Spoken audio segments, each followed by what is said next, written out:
Skete via Gk. Sigma Kappa Eta Tau Eta is a monastic community in Eastern Christianity that allows relative isolation for monks, but also allows for communal services and the safety of shared resources and protection. It is one of four early monastic orders along with the eremitic, lavritic and coenobitic that became popular during the early formation of the Christian Church.Skete. Communities usually consist of a number of small cells or caves that act as the living quarters with a centralized church or chapel. These communities are thought of as a bridge between strict eremitic lifestyle and communal lifestyles, since it was a blend of the two. These communities were a direct response to the ascetic lifestyle that early Christians aspired to live. Skete communities were often a bridge to a stricter form of hermitage or to martyrdom. The term Skete is most likely a reference to the Cetus Valley region of Egypt where Skete communities first appear, but a few scholars have argued that it instead is a stylized spelling of the word ascetic. Early history. It is impossible to talk about the earliest Skete communities without touching briefly on the early days of monasticism itself. The earliest monks were simply men who fled civilization to lead an ascetic lifestyle alone in the desert. Early desert ascetics have been chronicled as far back as the writings of Eusebius in his book Church History or Ecclesiastical History. He writes of early desert fathers who left civilization behind to wander the desert, eventually drawing a following and settling down into monastic communities. The problem with these earliest writings is that no distinction is made between those who fled civilization for ascetic reasons, and those who fled to avoid persecution. Another problem is that early accounts of monastic life are greatly exaggerated, leading some scholars to calculate that if these reports were taken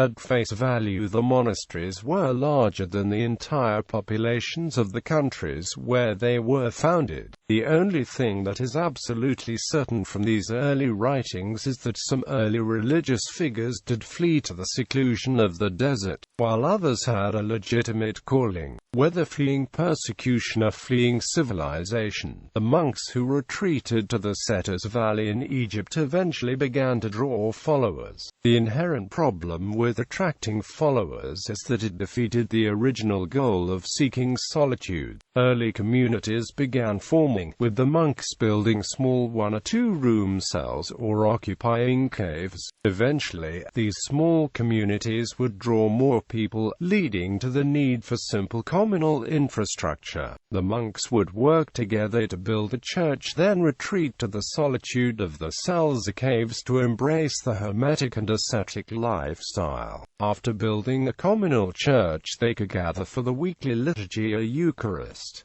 Locations of the earliest Skete monasteries. The Cetus Valley in Egypt, now known as the Wadi al-Natran, is 22 miles long and lies west of the Nile River in the Libyan desert. The name Cetus comes from the Coptic word shehet, meaning to weigh the heart. The valley lies slightly below sea level and is dotted with oases and marshes. Despite the low elevation and water resources, the Cetus Valley was a dangerous place. Early writings are replete with travelers who went astray and died trying to cross it. The monasteries of the Cetus Valley were not like the large centralized communities that would come to define monasteries in the Middle Ages. Instead, the Cetus monasteries were a collection of hermits who for the most part lived separately, each in his own cell, but who would come together for weekly prayers and holy days. These small cells could be close together or widely scattered, making their exact locations hard to find. Later, when major buildings were erected, the cells associated with them were relatively easy to find, but the locations of the earliest cells became even harder to know with certainty. Modern scholars now estimate the most famous of these monasteries, the monastery of St. Macarius the Great, to be roughly 92 kilometers northwest of Cairo. Notable early Skete leader St. Macarius. St. Macarius was born into a middle-class family in Upper Egypt around the year 300. As a boy, he accompanied his father, a camel driver and merchant, on desert excursions and came to know the Cetus Valley. When his parents arranged a marriage for him, he feigned an illness and retreated to the desert to decide what to do. When he returned, he found that his fiancée had died.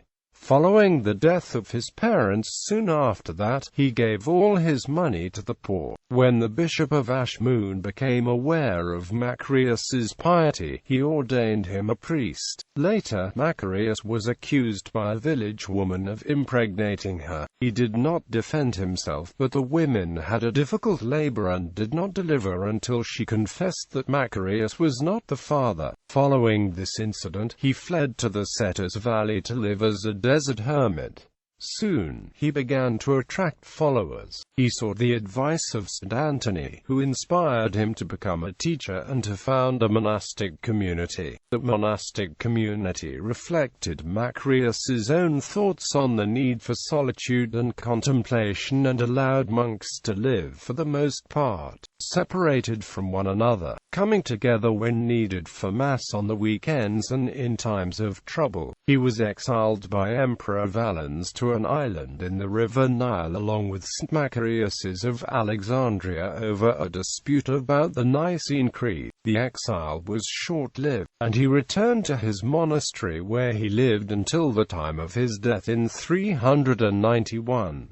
After his death, his body was stolen and brought to his home village of Shashia, but his remains were later taken back to the monastery of St. Macarius in the Cetus Valley, where they remain to this day. Daily life in early Skete monasteries. The Skete monastery system is thought of as a middle path of monastic life because it is a middle ground between extreme isolation that is exemplified by the anchorite eremitic lifestyle, and it is less communal than coenobitic monastic system. In the early days of the Skete monasteries there was usually a central house for communion and weekend mass, but the monks did not live there. Instead they lived in small cells, constructed by themselves or by a communal effort, with one monk bringing bricks, another mortar, another bringing water, and so forth. Such a building would usually consist of 2 rooms, front room for work, sleep, and receiving visitors, and another room for prayer and contemplation. Some early church leader complained that some monks built larger than necessary cells, some as big as 4 or 5 rooms. St. Macarius's cell was said to be 2 small rooms, but it was rumored he had a small tunnel dug in the back that led to a cave where he could escape from the throngs that came to visit him. Another style of cell was to dig into the sides of rock walls to create small 2-room caves. These dwellings resembled the cave dwellings of the Pueblo Indians. Still others would be simple huts of mud and brick built against cliff walls, so the back room was the side of the cliff. The high walls and complex buildings that look more like fortresses than monasteries came much later. The furnishings for some of these simple cells would consist of a mat and sometimes a simple woven stool called an embrimia. Some would have doors and shelves for storing books or valuables. By day the monk would do his day labor in the front chamber sitting on his mat, and at night he would pray on his embrimia, and perhaps use it as a pillow. Some of these cells could be very elaborately furnished with fine furniture and even a courtyard. These more worldly cells were the outliers. The vast majority were simple 1- and 2-room cells with the humblest of possessions inside. Daily life during the week consisted of the monks working and praying. It is difficult to be exact as to what sort of daily routine was most common because it seems the monks had some freedom in choosing how to to spend the time during the week, and also because almost all monks worked, and sometimes these day jobs would be seasonal, or occasionally make it necessary to meet with merchants. Typically monks would wake at midnight and pray the night office, then meditate till dawn. They did not recite the rest of the offices of the day, but instead performed the manual labor while meditating, mixing the menial with the spiritual. During the 9th hour, close to 3 o'clock p.m., the monks would eat the one meal of the day, which usually consisted of 2 small loaves of bread called paxamatia, which together were often less than 1 pound. These loaves could be stored for long stretches of time. They could be soaked in water to be made softer and seasoned for taste. But few monks had access to resources beyond a bit of salt and perhaps occasionally olive oil. Records show there were some vegetables such as beans and lentils, and even occasionally grapes and fruit, but these were usually reserved for guests or for sick monks in need. Even though this diet seems strict in the extreme, it is not terribly different from what the average Egyptian ate. At sunset the monks would celebrate Vespers and would go to sleep shortly after sunset. This cycle was only disturbed for holy days, weekend mass, and if the manual labor made change necessary. On Saturday and Sunday, the monks would gather at their communal church. At these gatherings, the monks would pray together, with one monk leading and the rest chanting back the offices of the day. Next would be a reading from the New Testament and additional readings. The monks would celebrate the Eucharist on both Saturday and Sunday. The time of the Saturday Eucharist is not clear, but on Sundays it occurred at the 3rd hour. They would sit together for a communal meal on Sunday called a Gk. This meal consisted of bread, wine, and the one cooked meal of the week. These gatherings were a time for social interaction and connect with the fellow monks. At the end of the meal they would pick up the supplies for the week, including food and materials needed for their day labor, and return to the cells.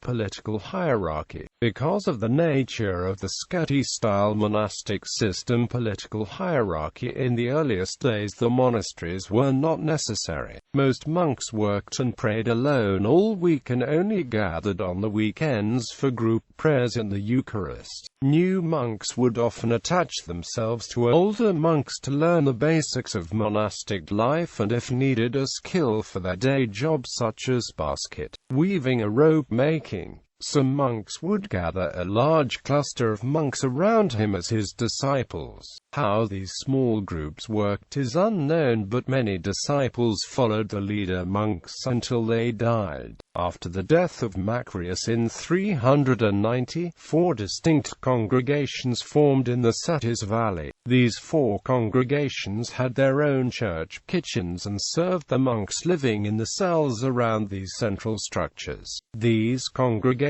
had their own monk priests who were in charge of the weekly Eucharist and in organizing the new monks as they joined the community. For larger matters, some of these congregations formed councils that acted in judicial matters, even wielding the power of excommunication in extreme cases. Eventually these monk priests would become known as a father of Cetis. These men would be responsible for their congregations, and it would become customary for them to report to the Patriarch of Alexandria. Economies of the early Skete communities. As already stated, monks labored almost continually in the small cells, both to make money for the monastery and as a type of daily meditation. 2 of the most common skills employed by the monks were robe making and basket weaving. Even Macarius, the great founder of Egyptian monasticism, was a skilled basket weaver who trained other monks how to weave. These 2 jobs were prevalent because there were numerous marshes around the Cetis Valley to provide the raw materials.